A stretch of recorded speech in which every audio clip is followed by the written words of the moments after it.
बिस्मिल्लाहिर्रहमानिर्रहीम अस्सलाम वालेकुम dear students, welcome to my YouTube channel. I hope so कि आप सबको लेक्चर्स की बहुत अच्छे तरीके से समझ आ रही होगी। अगर फिर भी कोई कन्फ्यूजन हो तो आप पूछ सकते हैं। हम कर रहे हैं MTA 601 की तैयारी। आई होप सो कि आपको बहुत अच्छे तरीके से लेक्चर समझ आ रहे होंगे। तो हमने अपना जो स्टार्ट किया है, ये हमारा पूरा जो सब्जेक्ट है ये ऑपरेशन रिसर्च पे है। सबसे हमने इसके 3 सेगमेंट्स तकरीबन कंप्लीट कर लें। आज हमारा तीसरा सेगमेंट भी इसका कंप्लीट हो जाएगा, जिसमें हम इन्वेंट्री कंट्रोल के बारे में पढ़ रहे हैं। अपना जो पिछला वीडियो लेक्चर था उसमें हमने इन्वेंट्री कंट्रोल वाले सेगमेंट के 3 लेक्चर्स कवर किए हैं। अगले 3 लेक्चर्स हम आज के वीडियो लेक्चर में कवर करेंगे। पिछले वीडियो लेक्चर में हमने कुछ मॉडल्स देखे थे जिनको हमने EOQ मॉडल्स कहा था। 2 मॉडल्स हमने देखे थे जिसमें हम ने पढ़ा था, जिनकी स्टेटमेंट थी purchasing model with shortage and purchasing model without shortage. पहले हम क्या करते थे कि हम चीज़ों को परचेज़ करते थे किसी दूसरी फैक्ट्री से, किसी होलसेलर से। अब हमने क्या करना है, जो मॉडल नंबर 3 है इसकी स्टेटमेंट पे अगर आप गौर करें तो इसमें है कि manufacturing model with no shortage. Manufacturing model with no shortage, इसका थोड़ा सा ओवरव्यू आपको देती चलूँ। Manufacturing model with no shortage का मतलब ये है कि जैसे अपने पिछले दोनों मॉडल किए हैं बिल्कुल सेम टू सेम उन्हीं जैसा कंसेप्ट है, सिर्फ थोड़ी सी चेंजिंग आपको आएंगी। अगर आप पहले 2 मॉडल अच्छे तरीके से कर लेते हैं तो आपको इनको समझने में कोई भी दुश्वारी पेश नहीं आएगी। तो manufacturing model with no shortage का मतलब है कि अब हमने क्या करना है कि चीज़ों को खुद ही मैन्युफैक्चर भी करना है। पिछले जो हमने 2 मॉडल पढ़े थे उसमें यह था कि हम काम कर रहे थे, लेकिन हमारे जो प्रोडक्ट थे वो हम किसी दूसरी इंडस्ट्री से, किसी फैक्ट्री से ला रहे थे या किसी भी होल सेलर से बाय कर रहे थे। लेकिन अब हमारा काम जो है वो अच्छे तरीके से चल रहा है, तो हमने ये सोचा कि अगर हम खुद ही इस चीज़ की मैन्युफैक्चरिंग भी करें तो हमें ज़्यादा प्रॉफिट हो सकता है और इसमें कोई भी शॉर्टेज जो है वो नहीं आएगी। ठीक है, विद नो शॉर्टेज, यानी कि कोई भी अगर आपको शॉर्टेज आ जाए तो आप उसमें ऑर्डर जो है वो नहीं ले सकते। ठीक है, यानी कि कोई भी आप प्रोडक्ट बनाते हैं उसमें आपको शॉर्टेज आ जाती है, वो कम पड़ जाती है। आप प्रोडक्ट बना रहे हैं और साथ साथ आपकी जो है वो सेलिंग भी हो रही है। तो जब आपकी जो है वो शॉर्टेज आई भी होगी तो फिर आप चीज़ों को ऑर्डर बुक नहीं कर सकते, एडवांस में कुछ भी नहीं ले सकते। और जब आप उस कस्टमर को ये कह सकते हैं कि जब आप हमारा प्रोडक्ट बन जाएगा तो फिर आप बाय करेंगे, तो मे भी उस कस्टमर को ज़्यादा जल्दी हो, उसने जल्दी अर्जेंट उसको आपका प्रोडक्ट चाहिए हो, तो वो फिर किसी और तरफ जा सकता है। तो सबसे पहले इसके एजम्पशंस को देख लेते हैं। Demand is at the constant rate, जो डिमांड होगी वो इसकी कांस्टेंट रहेगी। All cost coefficient C1 C2 C3 are constants. There is a no shortage cost are C4 is equal to 0। C4 आपकी शॉर्टेज कॉस्ट होती है तो उसके आपने इक्वल टू 0 रखना है, यानी कि कोई शॉर्टेज की गुंजाइश नहीं होगी। उसके बाद इसका जो 4 पॉइंट है वो क्या कहता है कि the replacement rate is finite and then greater than the demand rate. जो रिप्लेसमेंट का रेट होगा वो फाइनाइट होगा और जो डिमांड रेट होगी उससे ग्रेटर देन होगा, और इसको मैन्युफैक्चरिंग रेट भी कहते हैं जिसको R से डिनोट किया जाता है। यहाँ पे एक ग्राफ भी इसने दिखाया हुआ, आप ग्राफ को भी अच्छे तरीके से देख सकते हैं। स्लोप में एक डिमांड आपको दिखा रहा है, slope is equal to D। उसके बाद आपका टाइम पीरियड होगा, जितने टाइम पीरियड में आप प्रोडक्ट को तैयार करते हैं और साथ ही आपकी प्रोडक्ट्स जो हैं वो सेल होती हैं, और जो स्लोप आएगा R-D। ठीक है, जो आपका दूसरा स्लोप आएगा उसमें आपने क्या करना होगा, जो आपका मैन्युफैक्चरिंग रेट होगा उसमें से आपने डिमांड को माइनस करना होगा। ठीक है, इसमें बस यही आपने चीज़, स्लोप का जो फार्मूला है वो अपने माइंड में रखना है कि वो होता है आपका R-D। उसके बाद यहाँ पे कुछ और 3 कंपोनेंट है। The total cost of inventory per period is the sum of 3 component. जो आपकी टोटल कॉस्ट होगी उसको आप कैसे निकालेंगे, इसके तीनों के सम होगी। आइटम कॉस्ट, ऑर्डर कॉस्ट और आइटम होल्डिंग कॉस्ट, इन तीनों का आप सम करेंगे तो आपके पास टोटल कॉस्ट ऑफ इन्वेंट्री आ जाएगी। IM आपकी यहाँ पे मैक्सिमम इन्वेंट्री होगी, और T1 जो है वो आपका टाइम टेकन, जो मैंने अभी आपको बताया कि ये जो आपका T1 और T2 है, T1 आपका वो टाइम होगा जिसमें आप जो है वो चीज़ों को बनाते हैं, और T2 be the time during which there is no supply. और T2 वो टाइम पीरियड आपका होगा जिसमें आपका कोई भी सप्लाई नहीं होगा, मतलब कि आपको शॉर्टेज आई हुई होगी। अब आइटम कॉस्ट आ गया, फार्मूला इसका देख लें। आइटम कॉस्ट का फार्मूला क्या है, C1Q, और ऑर्डर कॉस्ट पर पीरियड आपका C2 है। ये आपने अपने जो पिछले मॉडल है उसमें भी आपने ये फार्मूलाज को देखा है। आइटम होल्डिंग कॉस्ट का जो फार्मूला है वो भी आपको यहाँ पे नज़र आ रहा है। यहाँ पे T1 + T2 भी आएगा, यानी कि वो टाइम पीरियड जिसमें आप अपने मैन्युफैक्चरिंग करते हैं और उसके अलावा उसमें साथ भी सप्लाई भी करते हैं। उसके बाद आप जो T1 + T2 है इसको आप T से डिनोट कर देंगे। तो IM जो है उसका आपने फार्मूला देखा, T1 R माइनस डी, जो स्लोप का फार्मूला था वो आपने यहाँ पे लगाया, मैन्युफैक्चरिंग रेट को डिमांड में से माइनस कर दिया। T1 is equal to Q over R. ये जो फार्मूलाज हैं ये आपने अच्छे तरीके से इनको याद कर लेना है। इसकी जो डेरिवेशन है ये फुल तो पेपर में इस तरह नहीं आती है, लेकिन इसका जो बेसिक फार्मूला है वो आप अगर याद कर लें, इसको मैं आपको बता देती हूँ कि इसको इसने किस तरीके से सॉल्व किया है। यहाँ पे वही जो आई एम की वैल्यू थी वो C1 वाली, जो C डैश वाला इन्वेंट्री पर पीरियड आपने ऊपर फार्मूला देखा था कि इन तीनों का सम होगा, उसका यहाँ पे सम कर दिया है। Then C is equal to C dash over T इसने रख लिया, और इस पूरी इक्वेशन को इक्वेशन नंबर 39 जो है इसको इसने T से डिवाइड किया। फिर T की वैल्यू जैसे मैंने आपको जो मॉडल नंबर 1 था उसमें आपको अलग से डिटेल से समझाया था कि इसको किस तरीके से इसने सॉल्व किया है। T की वैल्यू Q ओवर D को पुट किया है, और फिर जो T की वैल्यू थी वो इस पूरी इक्वेशन में इक्वेशन नंबर 41 में इसने लगाई है। देन इसने डिफ्रेंशिएट किया है C with respect to Q and setting equal to 0 for minimum C we get. ठीक है, पहले इसने इसका डेरिवेटिव लिया है विद रिस्पेक्ट टू Q और फिर इसने इक्वल टू इसको 0 रख दिया है। ये अगर आप करना चाहें इसकी डेरिवेशन तो बेशक आप कीजिए, बहुत इजी सी है। इसको विद रिस्पेक्ट टू Q आपने डेरिवेट कर लेना है, और एट द एंड आपका Q डायरेक्ट यहाँ पे जो इक्वेशन नंबर 44 है ये आपकी याद रखने वाली इक्वेशन है। इसको आपने याद रखना है, आपको ये फार्मूला आना चाहिए।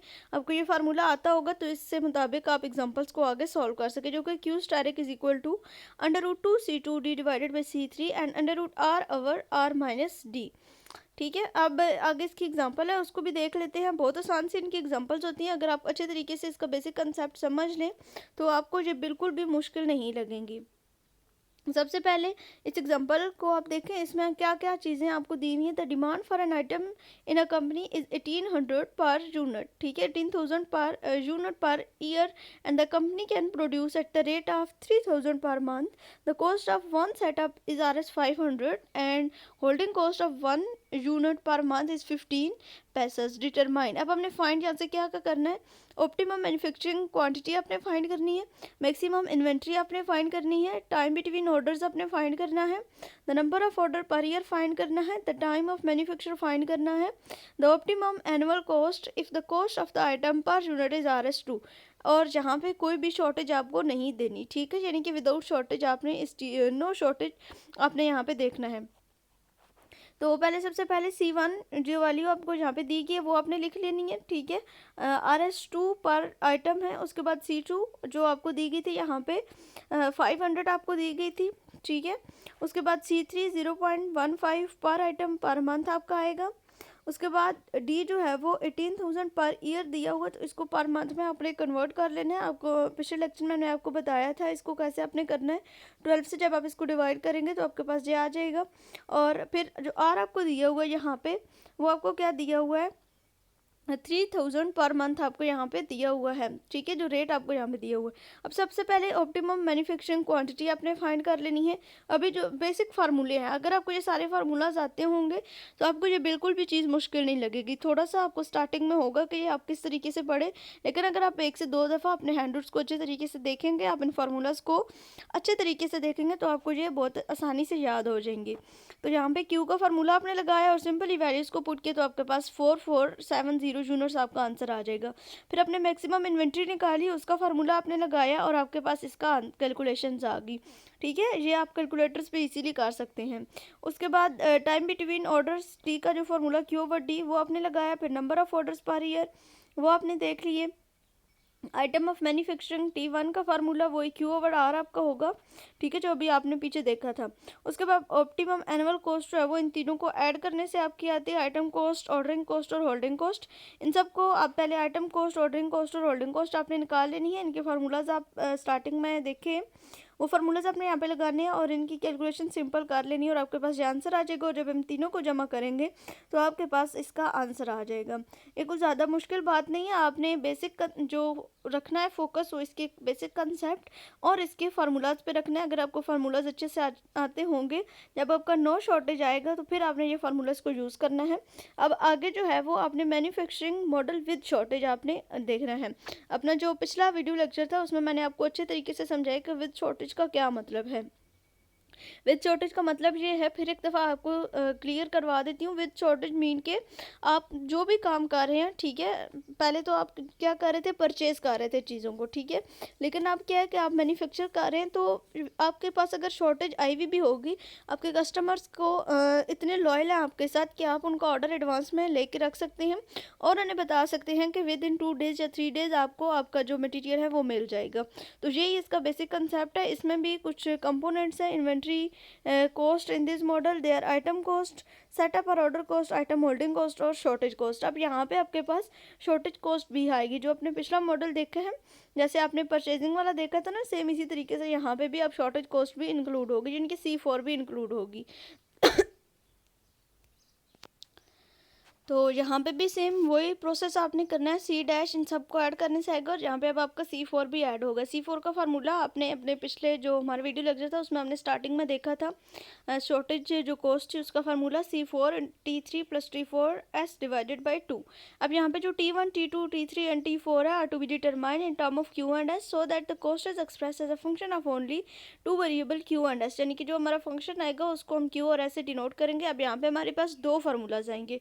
इन दोनों फार्मूलाज को आपने याद रखना है, एक आपका Q का फार्मूला और एक आपका S का फार्मूला। उसी तरीके से पहले इसने विद रिस्पेक्ट टू Q इसको डिफरेंशिएट किया है, फिर इसको इसने with respect to S differentiate किया। तो ये दोनों वैल्यूज़ जो हैं, दोनों इक्वेशंस यहाँ से आ गई हैं। जो पिछला हमारा था विद नो शॉर्टेज, उसमें हमने जस्ट जो इक्वेशन थी उसको विद रिस्पेक्ट टू Q किया था, इसलिए वहाँ पे सिर्फ एक फार्मूला आया था। अब यहाँ पे हमारे पास साथ में शॉर्टेज कॉस्ट भी इंक्लूड है, तो दैट्स वाई हमने इसको 2 दफ़ा डिफरेंशिएट किया है और हमारे पास ये दोनों फार्मूलाज आ गए। इनको आपने अच्छे तरीके से फार्मूलाज को देख लेना है, याद कर लेना है। उसके बाद यहाँ पे इसका भी ग्राफ है, ये भी सेम वही T1, T2, T3 और T4, जहाँ पे अब 4 टाइम यहाँ पे आ गए हैं, ठीक है। एक वो टाइम होगा जिसमें आप चीज़ों को बनाएंगे, मैन्युफैक्चरिंग करेंगे, T2 जिसमें आप सप्लाई करेंगे, और T3 जब आपके पास शॉर्टेज वगैरह आई भी होगी, और T4 में क्या होगा कि आप उस शॉर्टेज के होते हुए भी आप अपने ऑर्डर्स को जो है वो बुक करेंगे और अपने कस्टमर्स को किसी दूसरे के पास जाने नहीं देंगे, ठीक है। उसके बाद अगर आगे चले तो अगला जो हमारा टॉपिक है वो क्या है, order quantity with price break. अब ये प्राइस ब्रेक क्या है, इसको आप एक दफ़ा देख लें। The concept of economic order quantity fail in certain cases where there is a discount offered when purchases are made in large quantities. यानी कि कई दफ़ा ऐसा होता है कि जो हमारा EOQ मॉडल्स हैं, जो चारों मॉडल्स हमने पढ़े हैं, वो फेल हो जाते हैं। फेल क्यों हो जाते हैं कि जब हम किसी बड़ी फैक्ट्री से या किसी भी बड़ी होलसेलर की दुकान से, या हम उसके पक्के कस्टमर्स होते हैं, तो हम उससे ज़्यादा सारी क्वांटिटी में चीज़ें ख़रीदते हैं। अगर हम आम रूटीन में भी अपनी शॉपिंग वगैरह को देखें, तो हम किसी एक ही दुकानदार से अगर कोई चीज़ ख़रीदते हैं, तो अगर हम ज़्यादा क्वांटिटी में लेते हैं, फ़र्ज़ करें कि हम कपड़ों की दुकान पे जाते हैं, वहाँ से हम 12 से 13 सूट एक ही शॉप से हम ख़रीद लेते हैं, तो फिर जब वो हिसाब हमें करके देता है, तो अगर 2000 के हिसाब से हमारा पर सूट आ रहा हो, वैसे अगर उसका रेट देखा जाए, लेकिन अगर हमारे 12 से 13 सूट एक साथ हम ख़रीदेंगे, तो वो जो दुकानदार होगा वो मतलब क्या करेगा, थोड़ा सा हमें डिस्काउंट दे देगा उसमें। तो क्या होता है कि अक्सर जो हमारा इकोनॉमिक ऑर्डर क्वांटिटी है वो फेल हो जाता है, जिनकी ये तो हमें एक एग्जैक्ट वैल्यू बताता है कि इतने जो है वो आपकी ऑर्डर पे इतनी कॉस्ट आएगी। तो वही कंसेप्ट है यहाँ पे विद प्राइस ब्रेक का, कि आप जो है वो ज़रूरी नहीं है कि जो भी आप परचेजिंग करते हैं वो आप EOQ मॉडल्स को देख के करें। आप जो है वो प्राइस ब्रेक के साथ, अक्सर क्या होता है कि जब प्राइस ब्रेक्स लगती हैं, हमें कोई डिस्काउंट मिलता है, तो फिर EOQ मॉडल जो है वो हमारा फेल हो जाता है। यहाँ पे एग्जांपल को देखें, आपको अच्छे तरीके से समझ आ जाएगी। एग्जाम्पल में कहता है कि जो ऑर्डर साइज़ है वो अगर लेस देन 2000 होगा, तो प्राइस पर आइटम आपकी कितनी आएगी, 3 रुपीज़ आएगी। अगर जो आपका ऑर्डर साइज़ है वो 2000 टू 3999 तक होगा, तो फिर जो प्राइस पर आइटम आएगी वो 290 आएगी। अगर आपका जो ऑर्डर है वो क्या आएगा, 4000 से ज़्यादा होगा, तो फिर जो आपके पास प्राइस आएगी वो 2.85 आएगी। ये 290 यहाँ पे नहीं आएगा, यहाँ पे 2.90 आएगा, ठीक है। पॉइंट्स में आ रहा है तो इसलिए यहाँ पे थोड़ी सी मिस्टेक है, इसको आपने देख लेना है, ठीक है। उसके बाद अगर आप इसको आप देखें पहले सबसे पहले इसने क्या किया है कि इकोनॉमिक ऑर्डर साइज़ को EOQ मॉडल्स का फार्मूला लगा के यहाँ पे इसने इसको सॉल्व किया है। जब यहाँ पे इसने सॉल्व की तो यहाँ पे इसके पास क्या आया, 1000 आया। फिर जो ऑर्डर साइज़ है इसने जब 3 रखा है तो 1000 आया, ठीक है। फिर जो EOQ मॉडल्स की जो वैल्यूज़ थी उसमें इसने 2.90 पर आइटम रखा है, तो फिर जो इसके पास आई है वो क्या आई है, 1017 आई है, ठीक है। जिनकी जो आपका ऑर्डर साइज़ है वो 1017 होना चाहिए। जब इसने 2.85 रखा है तो फिर जो इसके पास ऑर्डर साइज़ आ रहा है वो क्या आ रहा है, 1026 आ रहा है। अब अगर आप इसको देखें, जो आपको ऊपर ऑर्डर साइज़ दिया हुआ है 2000 टू 3999 और 4000 से मोर, तो ये आपको ज़्यादा बेहतर लग रहा है या फिर आपने जो EOQ मॉडल से ऑर्डर साइज़ निकाला है ये, तो यहाँ पे जो EOQ मॉडल्स है वो फेल हो जाते हैं। और अक्सर जो है वो हमें कभी कभी ये भी होता है कि जिसको नहीं पता होता प्राइस ब्रेक्स का, वो क्या करते हैं कि उनको यहाँ पे लॉस हो जाता है। और जिनको इस चीज़ का पता होता है वो फिर हर तरीके से पहले अपनी चीज़ों को जो भी उन्होंने परचेज़ करनी हो उसकी कैलकुलेशंस करके वहाँ से पहले पूरी तस्दीक की जाती है और उसके बाद चीज़ को जो है वो बाई किया जाता है, चाहे वो जिस तरीके से भी आ रहा हो। यहाँ पे आगे फिर इसी तरह की एक एग्जांपल है, इसको भी आप जो है वो देख लें। आइटम कॉस्ट, ऑर्डर कॉस्ट और होल्डिंग कॉस्ट है, तीनों दी हुई है। इनका टोटल करके नीचे सम अप मैंने इनका लिखा है।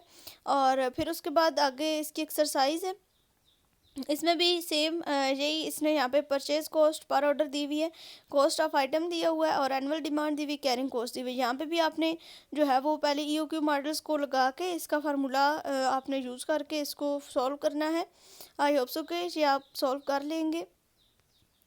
अगर कोई भी कन्फ्यूजन हो तो आप जो है वो कमेंट बॉक्स में पूछ सकते हैं, आपको जो है वो मैं गाइड कर दूंगी। उसके बाद आगे देखें तो डायनामिक ऑर्डर क्वांटिटी है, ये कोई इतना ख़ास इंपॉर्टेंट टॉपिक नहीं है। जो हमारे जो सर हैं, ठीक है, उन्होंने भी जो वीजू के सर हैं उन्होंने भी इसके ऊपर उतना कोई ख़ास ध्यान नहीं दिवाया। तो सबसे पहले इसका जो बेसिक चीज़ है उसको देख लेते हैं। The basic assumption in the division of economic order quantity model discussed previously is that the demand is uniform, but in certain situations the demand is not uniform. It may rise and fall depending on the seasonal influence. क्या होता है कि dynamic order quantity में क्या होता है कि demand जो है वो कम या ज़्यादा होती रहती है। अब अगर हम फिर से वही एग्जांपल मैं आपको देती हूँ।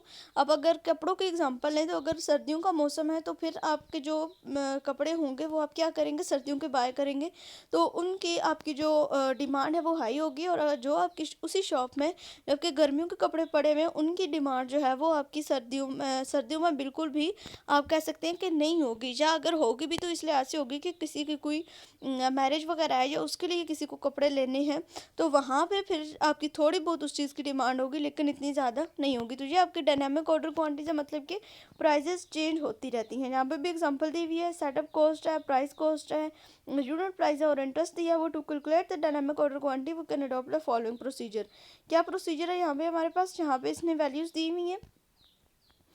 Let n represent the month, n is equal to 1 to up to 12. Let Rn be the requirement during n month and Rn plus 1 be its requirement during n plus 1 month.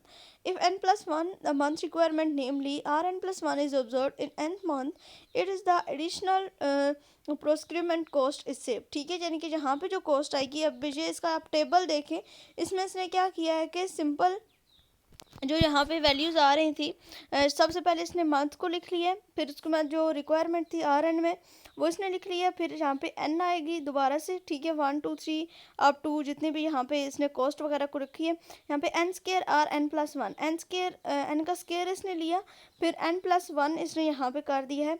नीचे जो n की value थी उसमें इसने मज़ीद उसको 1 में इसने ऐड कर दिए हैं, तो यहाँ पे इसकी जो वैल्यूज़ आ जाएंगी।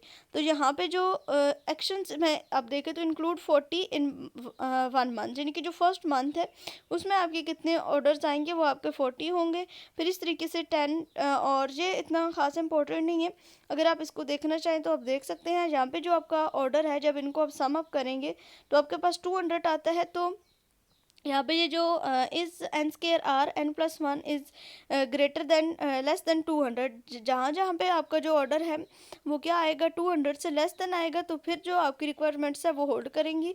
और जब वो 200 से अबव आ जाएगा, ग्रेटर देन आ जाएगा 200 से, तो फिर आपका वहाँ पे वो ऑर्डर जो है वो एग्जिस्ट नहीं करेगा।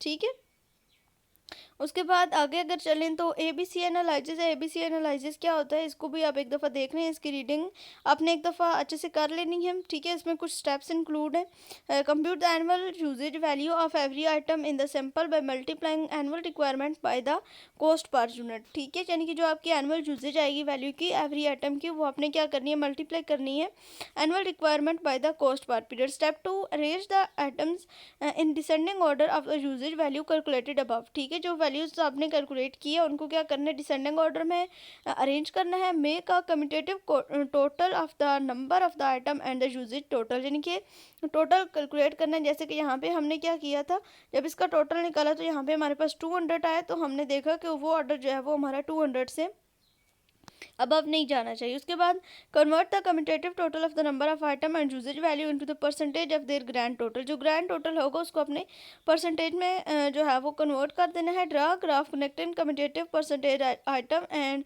कम्यूलेटिव परसेंटेज यूजेज वैल्यू, यानी कि फिर आपने एक ग्राफ ड्रा करना है। इसमें भी जो बेसिक आपकी चीज़ है वो EOQ मॉडल्स को यूज़ करके ABC का कंसेप्ट कन्फर्म किया गया है।